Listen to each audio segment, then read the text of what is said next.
अश्वमेध यज्ञ नेतृत्व की परिभाषा वैदिक युग से आज तक जब भी हम नेतृत्व की बात करते हैं, हमारे मन में आज के लीडर की छवि आती है।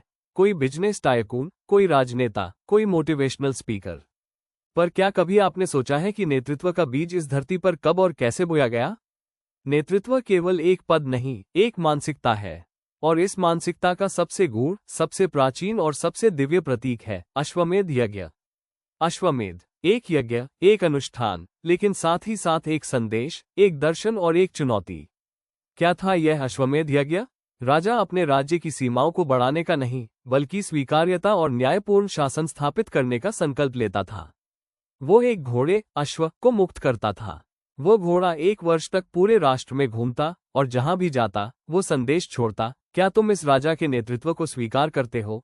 अगर किसी राज्य ने विरोध किया तो युद्ध होता, पर वो युद्ध भी धर्म के अनुसार, नियमों के साथ। और यदि स्वीकार किया गया तो वह राज्य उस राजा की परछाई में आ जाता, बिना रक्तपात के, बिना जबरदस्ती के। ये घोड़ा केवल दौड़ता नहीं था, वो नेतृत्व की चेतना फैलाता था। यह कोई सैन्य अभियान नहीं था, यह आत्मिक नेतृत्व का अभियान था। सोचिए, आज के दौर में जब हम टीम लीड कर रहे हैं, संस्था चला रहे हैं, समाज को दिशा दे रहे हैं, तो क्या हम अपने नेतृत्व को इसी तरह चुनौती दे सकते हैं? क्या हम अपने विचारों को उस अश्व की तरह आजाद छोड़ सकते हैं, ये जानने के लिए कि लोग उन्हें स्वीकार करते हैं या नहीं? अश्व कौन था? राजा का विचार था, उसकी दृष्टि थी, उसका आत्मविश्वास था। घोड़े का मुक्त होकर दौड़ना क्या था? वो सोच की आजादी थी। वो जनता से यह पूछना था, क्या मेरी सोच तुम्हारे कल्याण में सहायक है? और जब ये घोड़ा 1 वर्ष बाद लौटता था, तब होता था यज्ञ, एक महान आयोजन, जहां केवल शक्ति नहीं, संयम और त्याग की पूजा होती थी। पर सबसे बड़ी बात, घोड़ा बलिदान किया जाता था। ये बलिदान प्रतीक था उस अहंकार का, उस व्यक्तिगत लाभ का, जो नेतृत्व में बाधा बन सकता था। नेतृत्व में शक्ति की नहीं, त्याग की पूजा होती है। राम ने अश्वमेध किया, युधिष्ठिर ने किया, समुद्रगुप्त ने किया, लेकिन हर किसी की मंशा अलग नहीं थी। सबका उद्देश्य एक था, जनता का कल्याण। आधुनिक नेतृत्व में इसका क्या अर्थ है? आज भी जब कोई संगठन खड़ा करता है, वो अपने विचारों को प्रचारित करता है जैसे अश्व छोड़ा गया था। वह देखता है कि कौन उस विचार से जुड़ता है, कौन विरोध करता है। जो जुड़ते हैं वे सहकर्मी बनते हैं, जो विरोध करते हैं उनसे संवाद होता है। और अंत में उस विचार को परखने के बाद नेता अपने निजी स्वार्थ, अपने आराम, अपनी सुविधाओं का बलिदान करता है ताकि विचार पवित्र रहे, संगठन निष्पक्ष चले। अश्वमेध यज्ञ हमें सिखाता है कि नेतृत्व केवल जीतने का नाम नहीं है, स्वीकार्यता और न्याय का नाम है। आज के समय में एक सीईओ, एक शिक्षक, एक राजनेता, एक गो कार्यकर्ता, सभी किसी न किसी रूप में अपना अश्वमेध यज्ञ कर रहे हैं। आपके पास एक विचार है, एक मिशन है, एक विशन है, आप उसे छोड़ते हैं दुनिया में। आप सोशल मीडिया पर पोस्ट करते हैं, मार्केटिंग करते हैं, प्रेजेंटेशन देते हैं। आपकी टीम उसे आगे ले जाती है, ये देखती है कि कौन उसे अपनाता है, कौन विरोध करता है।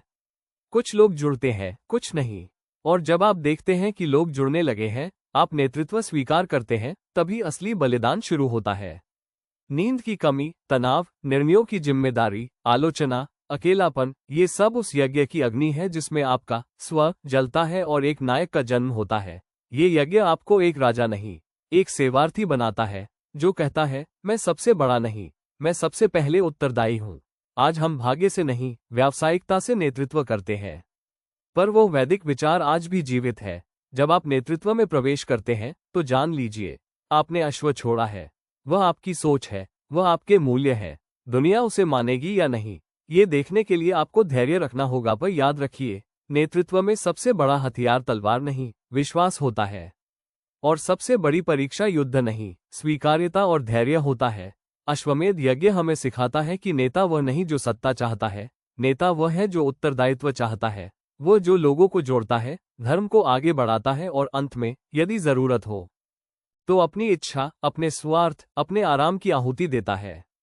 तो आज आप जहां भी हो, चाहे आप शिक्षक हो, इंजीनियर हो, डॉक्टर हो या घर चलाने वाली गृहिणी, यदि आपके पास एक विशन है और आप उसे दुनिया तक पहुंचा रहे हैं, तो आप भी अपने जीवन का अश्वमेध कर रहे हैं। आप भी अपने विचारों के घोड़े को छोड़ रहे हैं, ये देखने के लिए कि क्या दुनिया उसे स्वीकार करती है। पर याद रखिए, जब वो विचार सफल होगा, तब सबसे पहले अपने अहम को बलिदान करना, क्योंकि वहीं से नेतृत्व की असली शुरुआत होती है। तो क्या आप तैयार हैं अपने अश्व को छोड़ने के लिए? क्या आप तैयार हैं उन सीमाओं को पार करने के लिए जो अभी तक आपने अपने मन में बनाई थी? क्या आप तैयार हैं नेतृत्व को सेवा मानने के लिए? यदि हाँ, तो यज्ञ की अग्नि जल रही है, अश्व प्रतीक्षा में है, नेतृत्व का समय आ गया है।